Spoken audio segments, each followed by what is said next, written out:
So this week what I wanted to do is I wanted to review for the math and physics test. But before I do that, I'm going to just write a couple kind of housekeeping things up here for you. So these are our important dates coming up. The first one is tomorrow. We have a due date for the 18-week session.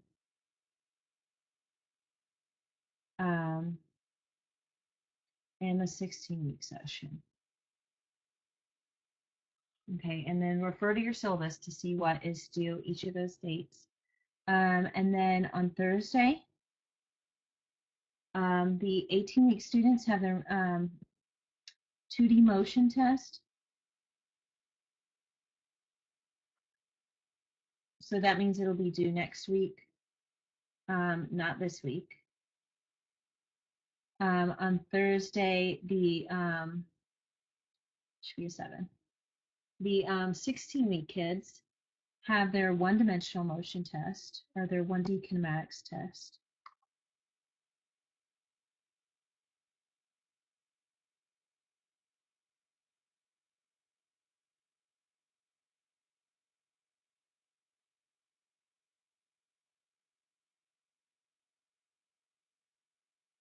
And then, let's see what else I have. The 14-week kids have a test on Monday. That's their math and physics test. So that math and physics test will be due with their first due date.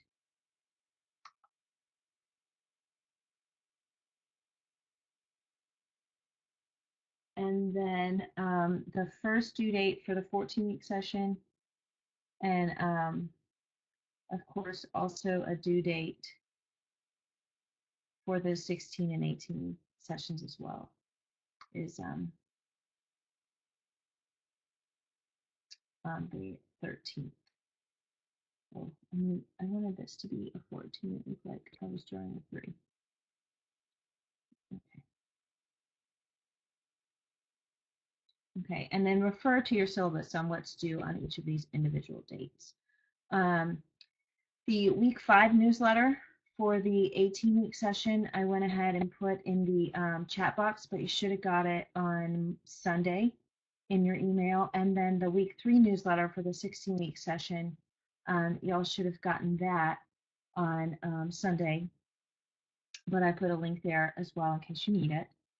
And then the 14-week session, you guys are on your first newsletter, and I didn't link to yours because you guys are kind of doing the welcome chat and stuff. You guys are a little bit different this week.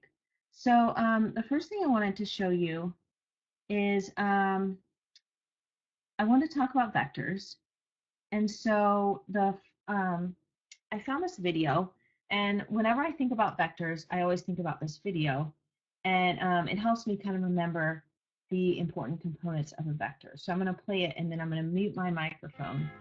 Hey.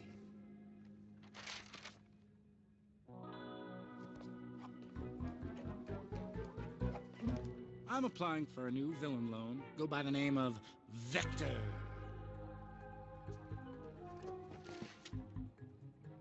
It's a mathematical term, a quantity represented by an arrow with both direction and magnitude. Vector! That's me, because I'm committing crimes with both direction and magnitude. Oh yeah! Check out my new weapon. Piranha gun! Oh yes! Fires live piranhas. Ever seen one before? No, you haven't. I invented it. Do you want a demonstration? Oh! Ah! Gosh, it's so difficult sometimes to get the line back inside. Woo! Mr. Brew, Mr. Perkins will see you now. So I like that video because they talk about how a vector is an arrow with both direction and magnitude, which is exactly, what we've been talking about. You've got some sort of magnitude, which is an amount. So for example, we could say 45 meters east, right? So that would be a vector. And so then whenever I think about vectors, I always think about that that direction and magnitude part, and it just helps me remember that I need both of those parts to actually have a true vector. So when you guys are doing short answer questions or something on your test or a lab and it asks you for a vector, you have to have this magnitude part right here. That's the magnitude. But you also have to have that direction, and your direction can be anything. It can be you could have north, south, east, or west. That could be a direction. You could have a positive or a negative. So sometimes you see a positive or a negative velocity. That's considered a direction. And then you could also have like left or right, and then that would also be considered a vector. That would be a good enough directional component. So you've got to have something that tells you where it's going. Okay, so what I did today is I put a review together for the concepts in this two-dimensional motion unit. Now, last week I spent basically the whole time discussing projectiles, horizontal and angled projectiles. So I'm not going to work those problems tonight because they take a really long time. But I highly encourage you to go look at last week's recording for the horizontal projectiles information, and that's basically the review for that section. I've got a little bit in there for it tonight, but I didn't actually like work out any problems or anything because I did spend so much time on it last week. So for vectors, these are our formulas that we're going to use for vectors to find the, okay, I have these labeled on. So this should say, these should be swapped.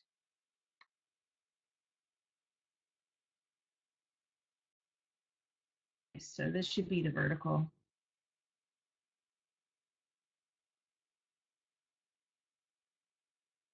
And then this should be the horizontal, right? Because X is our horizontal. Okay, so our vertical component is AY, A sine of theta. And our horizontal component is AX, A cosine theta. Now, one thing I do want to mention that I've gotten some questions about is some students have said, you know, you're getting things like 30 degrees or 40 degrees or 50 degrees, and I'm getting like 0.25. What's going on here? The issue is if your calculator is in radians, you're going to get the wrong answer. So you're going to have to move your calculator to degrees. Okay. So I'm going to try and write that here. Now, I've tried a couple different ways to get my iPhone calculator and my iPad calculator to be in degrees, and even when I put it in degrees, it still gives me the radians answer. So I highly recommend downloading, if you're going to use your phone or your iPad or something like that, instead of a normal calculator, I highly recommend downloading like free graphing calculator or something like that, an app like that, and then working these problems in there, and then making sure that app is in degrees, and then you will get the right answer. Because that's what I do. I don't have a real calculator anymore. I just use my iPad and my phone and my computer. You can even get a free graphing calculator for your computer. So that's what I recommend. If you have a regular calculator, make sure you put it in degrees. If you don't know how to put your calculator in degrees, I highly recommend asking your math teacher. Almost all math teachers know how to put calculators in degrees, and they're way more familiar with the different types of calculators than I am personally. And then if you are in a face-to-face school, even if you're taking math like online, you could go stop by a math teacher's classroom, you know, and just ask them, can you help me put this in my calculator in degrees? And they would, I'm sure, help you.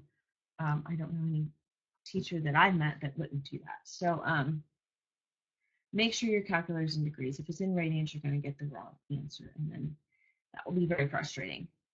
So these are the 4 formulas you need for vectors. And then just as a reminder, again, your vector has to have a directional component as well. So you need to have north, south, east, or west, left or right, plus or minus something in there to tell you what direction your vector is going. So now let's work a problem. This is just a calculating the resultant problem. Okay, so let's see what we have here. I'm going to try and draw with like a couple different colors to see if that makes it a little easier. And this thing I have in italics, this is just in case I couldn't get my slate to work or something like that. I just kind of have like a backup here. So I have this man and he's walking 45 meters east. Okay, and then he's walking 25 meters south. And I'm not drawing my thing to scale. Obviously, this 25 meters then would be like much smaller than a 45, but that's not really, my concern. My concern is working on these problems. So let's see. So we need to find the resultant. Okay, so the resultant is going to be that orange. And then we're going to need to find this angle. Okay, now remember when we're doing these problems, when we get to working out the angle, this is kind of if we were in one of those what do they call these quadrats or whatever they call that when you're in math class. Okay, so that would be like the first, second, third, and fourth. So we're down here. Okay, so if we want to find the resultant, I'm going to try and get it orange again. The first thing I'm going to do is I'm going to find this magnitude part right here. Okay, and so I'm going to do, since this is a right triangle, I can do the Pythagorean theorem. Okay, and I can put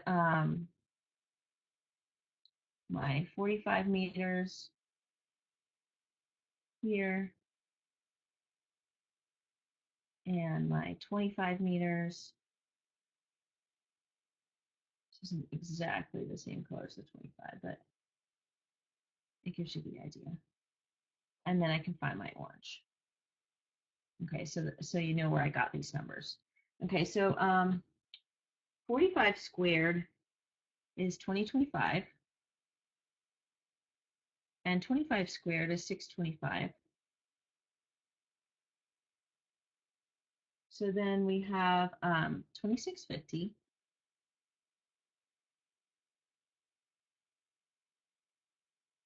And then we can take the square root of this. Don't forget the square root, right? Because we've got c squared, not c right now. And then we get like 51.5. I think it's 51.4 or something. I just rounded up to 51.5. Okay, so that's our number that goes here. Okay, and then we need to, sorry, this should be meters, not degrees. And then we need to find theta. Okay, now our formula for finding theta is tan to the -1, our y component over x component.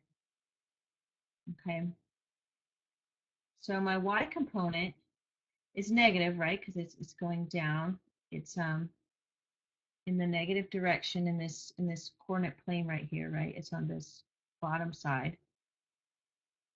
And my x component is positive, right? Because it goes, it's right here.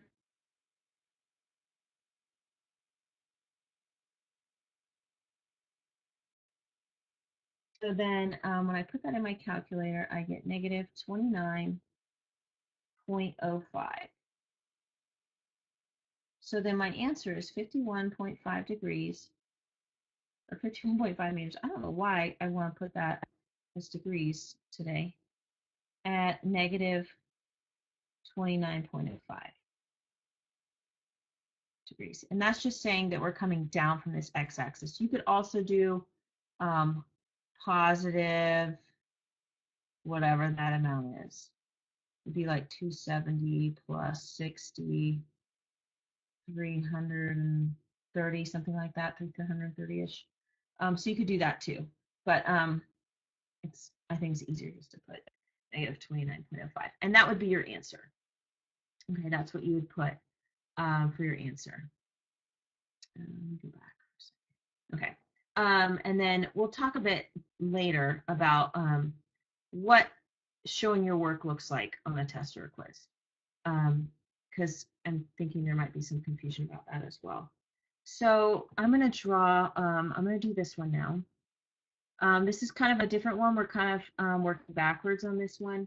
So instead of, I don't know what that to be orange. Instead of getting the two components and having those, in this one we have the vector and we have to find the components. Okay, so that was really bad looking. But let's see if I can get rid of this horizontal line because it looks really bad. Okay, let me get it more straight. Okay, that's about as good as I'm going to get. So in this one, we have a, I'm going to keep my vector orange again just for consistency. It says we're walking 200 meters at 27 degrees north of east. So this is east, and this is north. So we're going 27 north of east. So we're heading that way. Okay, so we'll look like this. Now, again, I'm not drawing this to scale. This is more like a 45-degree angle that I drew, but we're going to go with it. Okay, and so then we want the components of the vector. So we want to find this x component right here. We want to find this guy, the pink. And we also want to find this guy, the y component. Okay, this blue one. Okay, so to do that, we are going to use our formula from before, or that we had at the beginning. Let's see, it didn't say it in pink. Okay, so we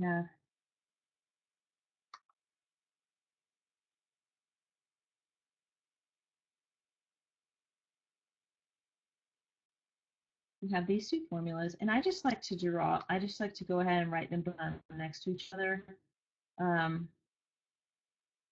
You obviously don't have to do it this way. This is the way I've always done it.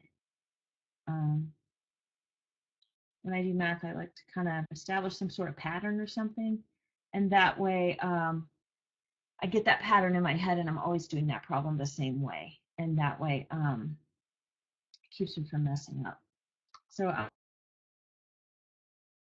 going to put my information in here. Let's see. What did it do?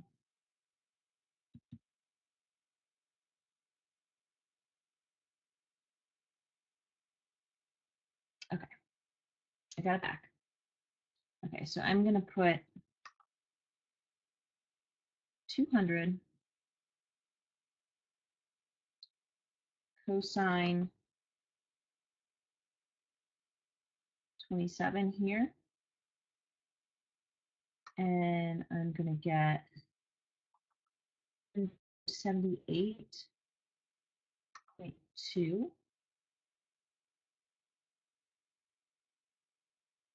meters.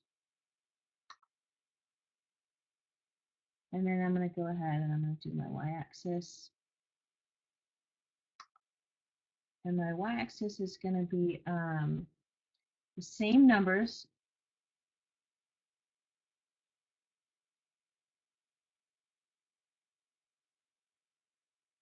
Except I'm going to be finding the sine. And so I'm going to get 90.8 meters. So those are my two components. And so remember, they have to be vectors. So we have 90.8 east right? Because we're going in the east direction. And then our y component, the 178.2 meters north, because it's going north. So those would be our two vectors. Okay, so that's how we solve these vector problems. These are the components, and then the other way is actually getting the vector. And you'll need that to do your projectile stuff. Okay, so now we have horizontal projectiles. I think horizontal projectiles are easier than angle projectiles, but that's just my opinion. Some people prefer angle projectiles, and that's totally fine. These are the formulas that you need for projectiles, and don't feel like you have to memorize these. Go ahead, write them down like this. Well, don't put the always solve for time first, but go ahead, write these 6 formulas down, and then have them when you take your test or when you take your quiz. Because they're, I don't expect you to memorize the formulas. That's silly. And there's also a formula sheet in your user link section under housekeeping, I believe. So you can always print that out as well.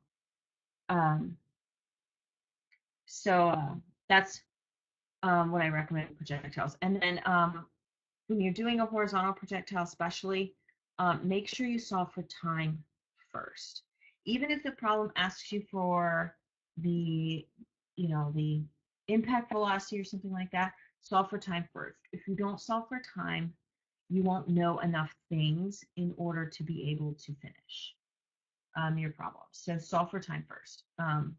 That's the biggest hint I can give you for horizontal projectiles. For angle projectiles, you're going to use the same exact formula. There's not really, the formulas aren't any different. The only difference is solve for your x and y components first. Do these two first. And you can see I've got this wrong again. I think I copied and pasted these. I think that's why they're all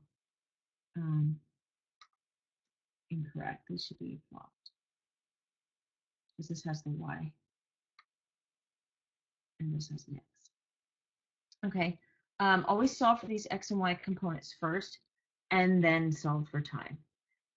Usually they ask you for these components, but just in case if they don't, go ahead and solve for those first. It'll make your life so much easier. And again, I worked through a lot of problems like that last week. So please, please, please check out the projectile lecture from last week. I think it would be really helpful. And then the last thing we have is we've got these projectiles, and then they kind of throw in circular motion.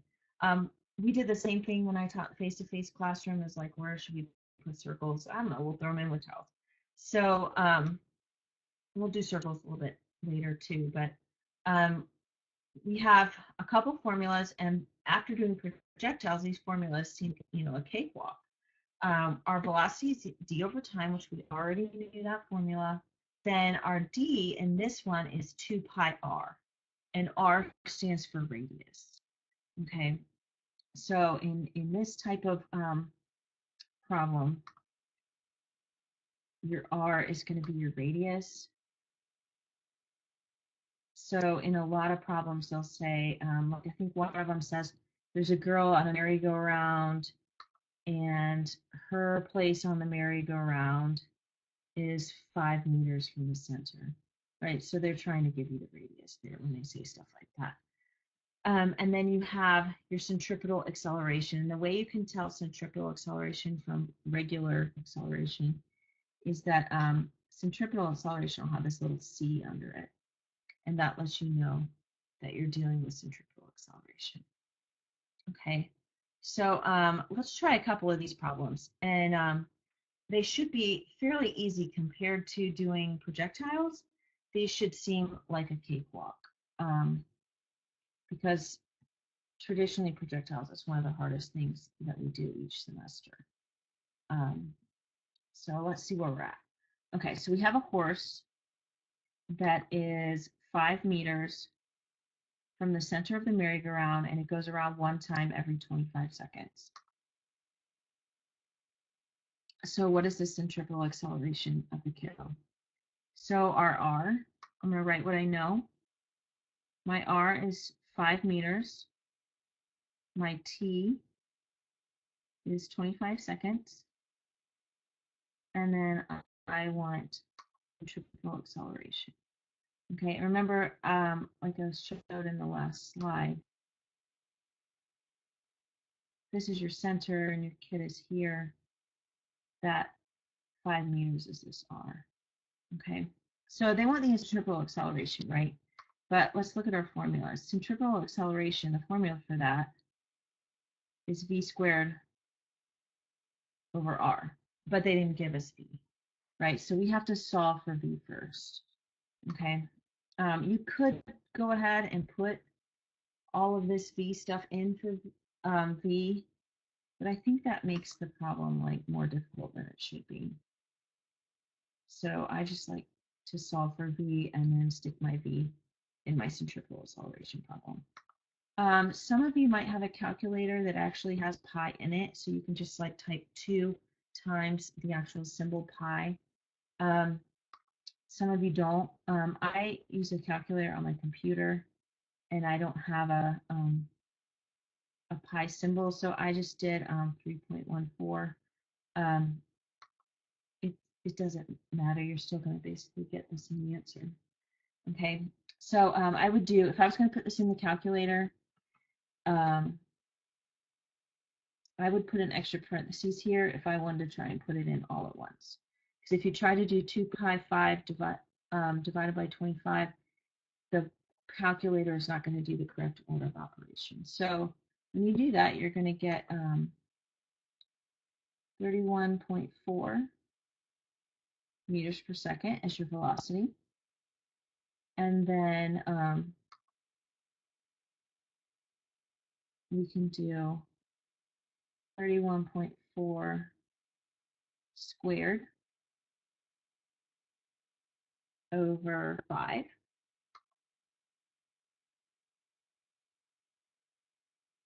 And we'll get, let's see what I got again, 985.96 divided by 5.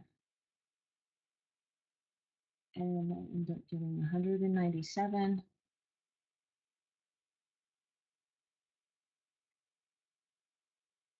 meters per second squared.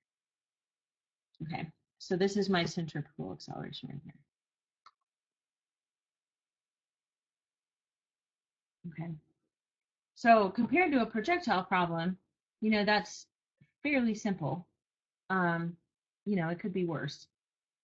It does have 2 steps, but at least, you know, it's not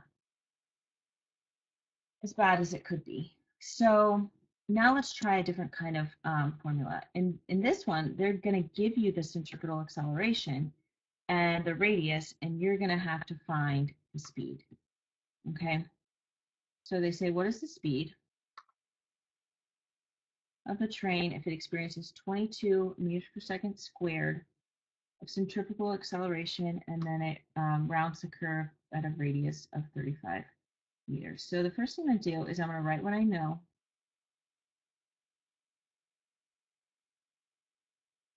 And what I want.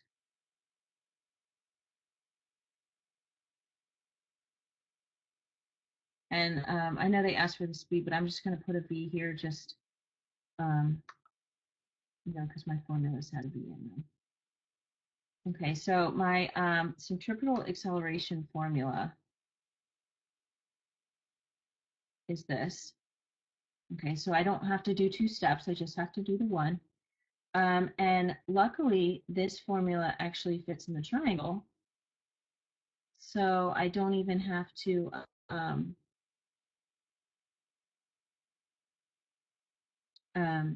you know, do any algebra. And so we have v squared. You still got to keep that squared with the v. Centripetal acceleration times r. Okay, so I'm going to do 22 times 35. And that's going to be, remember, v squared when I have something that's squared, I like to keep writing the whatever it is squared all the whole time until I end up taking the square root, because I don't want to accidentally forget to take the square root, because I have a lot of students that will get like to here and go, ta-da, I'm done. And they're not really, right? Because that's v squared, not v. Okay. So then once I take the square root, then I'll actually have my answer, which is 27.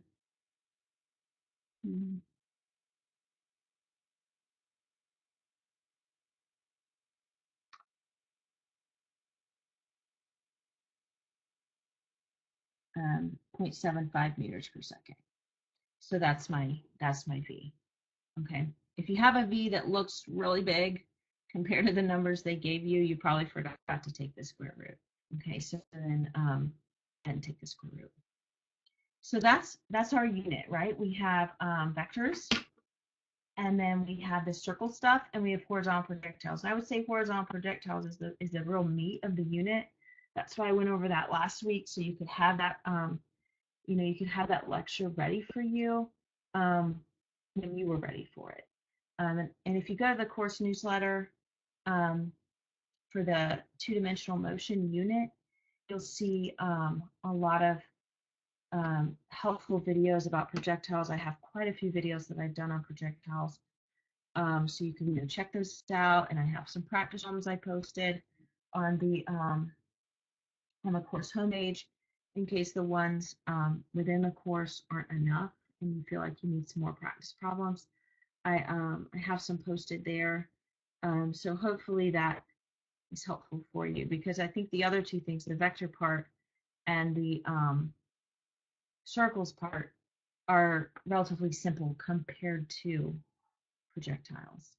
And so the other thing I wanted to discuss with you guys is your test has 24 multiple choice, and then there's one free response about vectors, and then there's one free response about projectiles. Okay, and then the free response, you guys know that you have to show your work for the free response, right? And so what exactly do we need to do to show our work? Because I think some of you are maybe showing too much work and taking too much time writing too much work. And then others of you are doing the complete opposite and showing too little work, and then you're losing points. Obviously, if you show too much work, you're not going to lose points, but it will, eat up a lot of your time. And since they're time tests, it's important to kind of see what you can do to reduce that. So I just have some examples that were from the last test of real students, and the answers aren't necessarily correct, but it's a variety of ways to show your work. That way you can kind of get an idea. So this kid, they identified the formula that they needed, right? So this is really important. That's really good. They identified the formula, and then they actually showed how you could change it. And then they plugged in all their numbers right here. Right here, they plugged in all their numbers, and then they got this. Then they wrote this sentence: 5.9 or 5.1 meters. Okay. Additionally, they could have put like negative 5.1 meters and just left it at that, and that would have been totally fine. Then in part B, again, they're identifying the formula. That's really important. They're plugging in all their work, all their numbers into the formula. Okay. And then they're writing this sentence at the end. Additionally, they could have, instead of writing the sentence at the end, they just could have wrote 2.04 seconds. And that, excuse me, that would have been perfectly acceptable as well. Okay, so this student may have been spending, excuse me, a little too extra time with this problem, because he could have just like written the formula, shown his work, and then the answer. But it's totally okay. This was fine. this kid, if they got the right answer, they would have full points. Okay. Now here's another one. This kid, I don't remember if these were boys or girls, so if I say he or she, it's totally, it's random. It's not because I actually know who did which one. This one I believe was like calculating the area under a curve or something like that. So they labeled their curves, which is really important. Okay. They didn't show their formula, but they called it triangle 1 area, and they did 1/2 basically base whose height. So I realized that that's a triangle formula, and for here they called it a rectangle, and then they just did the two different sides of the rectangle. So that is perfectly acceptable. They don't have to say triangle 1 area 1/2 base whose height equals. This is perfectly acceptable what they did right here, and then they had their answers here. Okay. Then you have to sum them up. So they summed them up right here, and then they said their total displacement is negative 31.6 or 31 meters per second. They could have additionally skipped this whole part. They could have not typed that sentence and they still would have gotten full credit because it's right here. Okay. Now on this one, they're giving you their formula, which is good. They're showing the 2 points that they used, right, which is nice. They're putting their work in the formula, and then they have their answer right here. Notice each time their answer has units. Okay, if you have units, you automatically lose 1/2 point. Okay, if this kid had put positive 31, they would have lost points for not having the negative, and they would have lost points for not having the meters per second. So it's important to have the units as well. We do have to take off for that. So let's see another one. Okay, this kid. Let's see what they did. So this one, they have a formula here. I'm not entirely certain which formula they used. Would have been better if they had actually like listed the formula and then plugged in their stuff and then did this. That would have been preferable because then I would be able to tell what formula they used. But they probably got the majority of their points for this one because they did plug their numbers into a formula and then they have the answer. The answer has units. The only difference is I can't really tell which formula they're planning on using. Okay. And I'm thinking this is probably a typo. They meant to just say delta x because I don't know what a delta tan is. I don't use tangents in that unit. So that's that. An answer like this. This kid could have shown a little more work. Let's see this next one. Okay. So this one, let's see what this kiddo did. They identified their formula, which is good. Okay, they plugged their work in the formula. They plugged their numbers in the formula, and they have their answer right here. You see, they actually wrote this little sentence, kind of like the other student. If they had just said, if they had just like had like this formula right here at the top above this, and then this work, that would have been fine as well. They didn't have to write this little sentence, but you can see they didn't write the little sentence like the other person did, and that's fine. They still would have gotten full credit. I can still tell exactly what they did. Okay. And basically, the point of showing your work is so I can give you partial credit. Because if I can't tell what formula you use, then I can't give you points for picking the right formula. If you show the formula here and then you put an answer here and your answer's wrong, I don't know where you've plugged in your numbers or anything like that. I can't give you partial credit because if you plug in your numbers correctly and then you get up, you show up with the wrong number, okay, that's like a math error or a calculator error, right? That's not as bad, I guess, as plugging in your numbers all wrong. And so I can give you partial credit for that. But if you don't show your work, I can't partial credit. Okay, this one, this student did the same thing. They showed their formula. They showed all their steps. And you don't have to show this many steps, but it's nice. And they have their sig fig answer and their not sig fig answer. Personally, I don't take off points for sig figs. I don't feel like that's the point of this unit. The point of this unit is for you to know how to do all of these messy calculations. It's not, whether you know how to take sig figs or not. So that's, besides this one's kind of ambiguous anyway, a little bit because, we have these numbers, the zeros at the end with no decimals. So this one, this student, this is all that they left me. So I don't know what formula they used. I don't know how they plugged in the numbers. I don't even know their answer doesn't even have any units. Okay, so if the answer is for say the answer for part A, I don't know. Let's just say it's 5 meters per second. This kid doesn't have the units. This kid doesn't have the right number. They don't have the formula. I have no idea where they went wrong, and I don't even know where to coach them to say, oh, it looks like you just messed up this part, or oh, you just got this off, right? I don't know what to. There's nothing I can do with this, and so if it's this isn't the right magnitude, at least of the answer, I can't give them any points.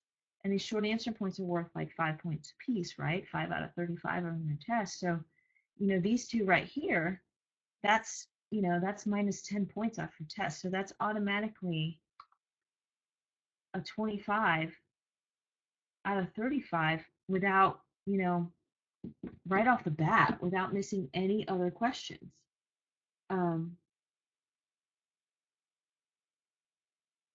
So that's already a 71, right? So, you can't miss any more problems and still pass your test when you do something like this for the short answer. So this is really definitely not enough work. I can't do anything with this. When I see this, it's really sad and frustrating to me because I know that there's nothing I can do for that to give them any partial credit whatsoever. This student, let's see what they did. So it looks like they wrote what they knew right here. Let me see. It looks like this is what they know. They showed their formula.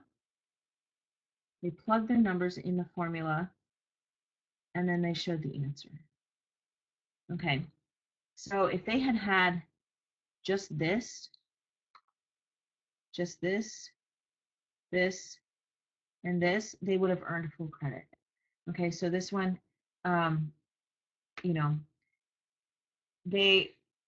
this one probably took one of the least amount of times to write of the ones with full credit work, because they didn't write sentences or anything like that. If they had taken this out, that would have saved them some time too. But this one is very easy for me to tell exactly what they did, exactly if they did something wrong, where they went wrong. It's very easy for me to correct this and give them partial credit if they didn't get the correct answer. Okay. Same thing. They did basically the same thing here. They wrote what they knew. They let me know which formula they were using. They plugged in their numbers, and then they gave me their answer.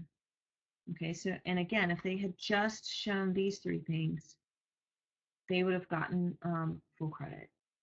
Okay, so I know some of you have been worried that the entering in, you've got to solve it on paper, and then you've got to enter in your work on the computer, that's taking up a lot of time on your test, and maybe it doesn't need to take up as much time. You could do it a little quicker and get by with a little less and still get full points, and still not have, something like this where you're not going to get any points. So there's somewhere in the middle where you guys can show your work. So Hopefully that was helpful to kind of help you understand what you need to do to show your work. If you have any questions about this unit, please, please, please don't hesitate to email me or check out the course resource newsletter. Definitely do that, because when students ask me questions, as long as it doesn't pertain to like a quiz, like answering a question they got wrong on a quiz, I put that in the course resource newsletter, because that way the students can see, you know, you guys all have the benefit of the questions that everyone's asking, instead of, you know, having to ask the same thing over and over. So hopefully that's helpful to you guys, just as long as you actually look at it. So again, if you have any questions, please ask me, and don't forget to watch the video from last week for your projectile review, because that's really the main, the meat of the unit.